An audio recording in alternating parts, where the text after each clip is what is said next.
Olá, sejam muito bem-vindos a esse canal, um canal que eu criei há alguns anos atrás, mas que acabei não movimentando mais por várias questões emocionais e tudo mais, mas que eu resolvi agora voltar a mexer nesse canal.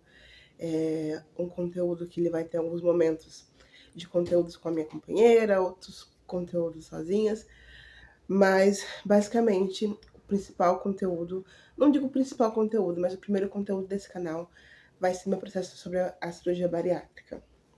Quando eu pensei em começar a gravar vídeos com essa temática, primeiramente eu pensei que eu iria gravar os vídeos e lançar esses vídeos só depois que eu tivesse feito a bariátrica de fato, que eu tivesse me sentindo segura e que nada tivesse acontecido comigo. Mas eu repensei sobre isso e eu achei que seria interessante gravar esse conteúdo, falar um pouquinho sobre esse processo, vivenciando esse processo e vivenciando o que ele me traz nesse momento, né?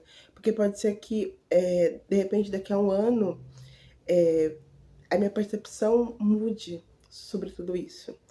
E aí eu resolvi começar esse vídeo falando um pouco sobre o meu processo da obesidade, como a obesidade surgiu na minha vida e como foi esse caminho para mim, porque eu acho que falar sobre o caminho dentro da minha subjetividade pode ser uma forma de ajudar outras pessoas, principalmente outras mulheres, a se entenderem também dentro do seu processo individual e posso ajudá-las de alguma forma. Então, vamos lá. E é um vídeo que não vai ter roteiro, é só eu falando. Bom, eu não fui uma criança obesa e por muito tempo eu achei que eu tivesse sido, por de repente faltar uma memória dessa fase infantil. Mas de fato, revendo algumas fotos com a minha mãe, eu não fui uma criança obesa. Eu tive um peso considerado um peso normal, tá? Isso a gente tem que deixar muito claro aqui. Até os meus 22 anos, mais ou menos, eu tinha um peso. Eu lembro bem disso, porque eu trabalhava numa cozinha industrial e lá tinha aquela balança dos alimentos. Então, quando a gente fazia o recebimento dos alimentos, eu acabava me pesando. Então, nesse período, eu tava com 64 quilos, que seria aí o peso limite para minha altura. No caso, eu tenho uma variação, porque assim, eu já fui medir em alguns médicos que me disseram que eu tinha 1,58, 1,60, 1,59, então sempre essas variações. Aí tem várias coisas que podem fazer com que a gente tenha essas oscilações de altura quando a gente é medido por alguém, né? Então, até os meus 22 anos eu tinha esse peso considerado um peso normal e eu fui seguindo, engordando, pouco a pouco. No começo, muito sem entender sobre esse peso. E aí, a primeira recordação que eu tenho de um tratamento, de fato, para perca de peso, eu vou perceber isso acontecendo em 2012. Nós estamos né, gravando esse vídeo, hoje é dia 2 de março de 2023. Então, meu primeiro tratamento para perca de peso que eu me lembre é em 2022. Em 2012, desculpa. E nesse momento, já com acompanhamento médico, acompanhamento de um endocrinologista, de uma nutricionista, eu fazia o processo de educação alimentar, mas também fui submetida a medicamento. Então eu fui seguindo, e aí eu perdia um peso, tudo isso rolando no processo de relacionamento tóxico, no processo de faculdade, na época eu fazia administração, tudo isso acontecendo e fui ganhando peso, e aí ganhando, perdendo peso. Depois, em 2014, meu segundo processo de tentativa de perca de peso, um processo onde eu tomei um medicamento que chamava Olistart. Minto, eu tomei um medicamento chamado Sibitramina, um medicamento que inicialmente me ajudou a perder peso, mas que me trouxe várias consequências no âmbito emocional, psicológico, porque depois eu fui entender que, na verdade, eu nem poderia me submeter a um tratamento desse, porque não, por já ter uma predisposição à depressão, à ansiedade, não seria o melhor tratamento, mas eu fiz tratamento.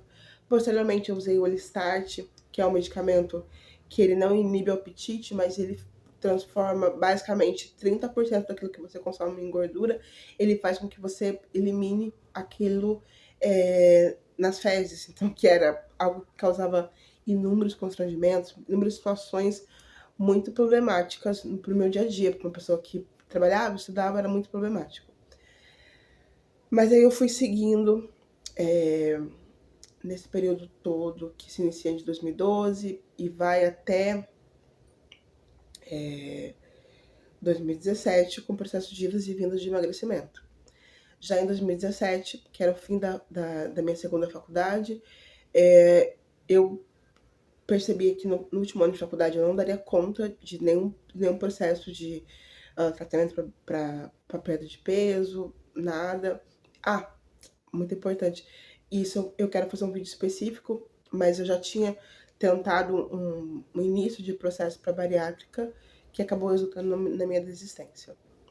E aí, em 2017, já no fim da faculdade, eu falei, bom, eu acabo o semestre da faculdade, último semestre da faculdade, não ia ter nenhuma DP nem nada, então assim, termina a faculdade, eu lembro bem, dia 7 de novembro, mais ou menos, eu já tinha acabado todas as minhas provas, me inscrevi na academia, comecei a fazer atividade física, e aí, gente, eu vou continuar mesmo com a tela caída, porque não vou parar agora não. E aí mesmo com a... Procurei um endocrinologista, iniciei o uso novamente da subitramina, e aí já é muito perigoso, porque eu já tinha certeza que a subitramina não seria o melhor medicamento para mim, para o meu tratamento, mas eu sabia que aquele médico especificamente, eu sabia que ele não faria grandes perguntas para mim, que eu já tinha um histórico dele, e eu sabia que eu simplesmente chegaria na consulta, pagaria o valor que ele estava cobrando e que de fato ele me daria subitramina. Isso de fato aconteceu. Na primeira consulta, sem nenhum exame, ele me deu subitramina e eu comecei a tomar subitramina. E aí a subitramina acumulada com ir e voltar do trabalho, andando, que dava mais ou menos 30 minutos na ida, 30 minutos na volta, acumulado com musculação, com funcional e com aulas de dança. Então, essa foi a forma. E, obviamente, eu fui perdendo peso, fui perdendo peso. E eu chego a uma perca de peso aí de mais ou menos 30 quilos. E nessa época eu tava com 137 quilos, que foi um peso que me assustou muito na época. Eu lembro que eu chorei na consulta médica, mas que até então era o meu maior peso, né? 30 quilos ainda. E vale fazer uma ressalva que eu perdi 30 quilos na balança, mas teve uma substituição também de gordura, massa magra. Então, assim, a gente pode falar que a nível de gordura teve mais perda e me deixou num peso satisfatório, ainda fora dentro de um padrão, mas, por outro lado, eu tava com vários efeitos colaterais da subitramina. Eu tava neurótica, a forma como as outras pessoas lidavam com a minha perca de peso também mexia muito comigo, porque eu lembro que um elogio, e que eu já entendo que nem era elogio, a minha chefe me disse assim, nossa, eu tô impressionada como você perdeu peso, eu tô impressionada porque você tá mais bonita, você tá se vestindo melhor, você tá mais maquiada, e é muito louco isso, porque é como ela passou a me olhar. Porque, na verdade, eu nunca fui trabalhar sem maquiagem. As minhas roupas ainda não eram as mesmas roupas, porque eu tive o cuidado de evitar comprar roupa nesse nicho do tratamento e focar em fazer consertos nas minhas roupas ou usar roupas que estavam no meu guarda-roupa que não serviam mais. Então, eu fiz isso. Mas as pessoas tinham esse olhar, então as pessoas associavam a beleza, e as pessoas associam isso, né? A gente tem todo uma questão de gordofobia, uma questão de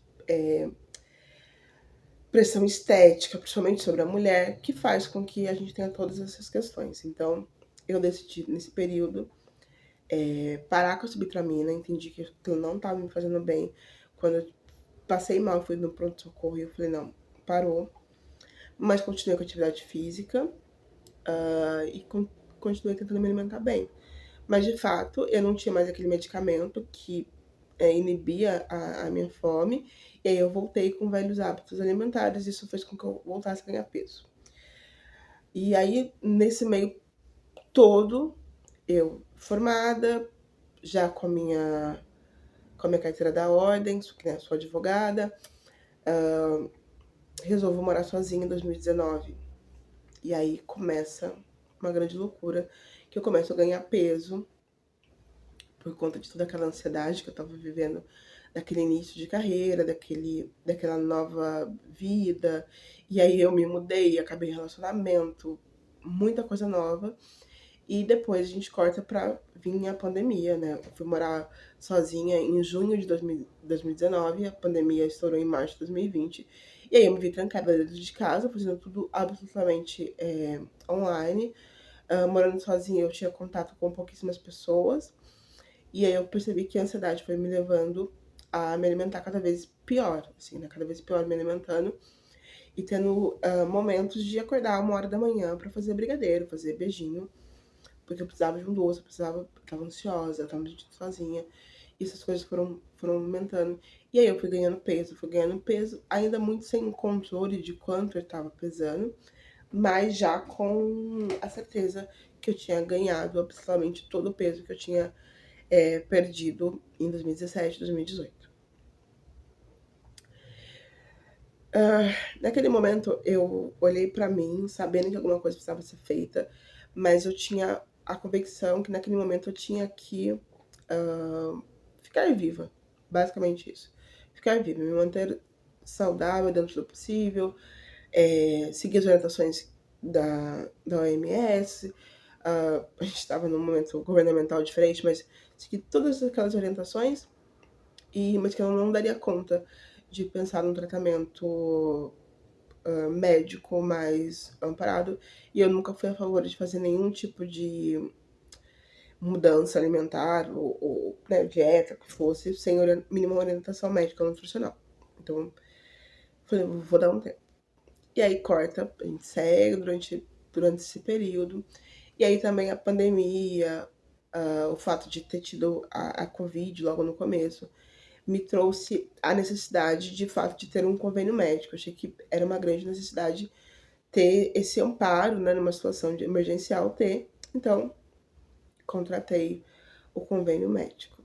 E aí, quando eu contratei o convênio médico, eu sabia que eu tinha uma questão de carência, que eu poderia, de repente, se quisesse fazer uma bariátrica ou qualquer procedimento que envolvesse uma doença pré-existente, porque a obesidade é considerada uma doença pré-existente, quando você contrata um convênio médico.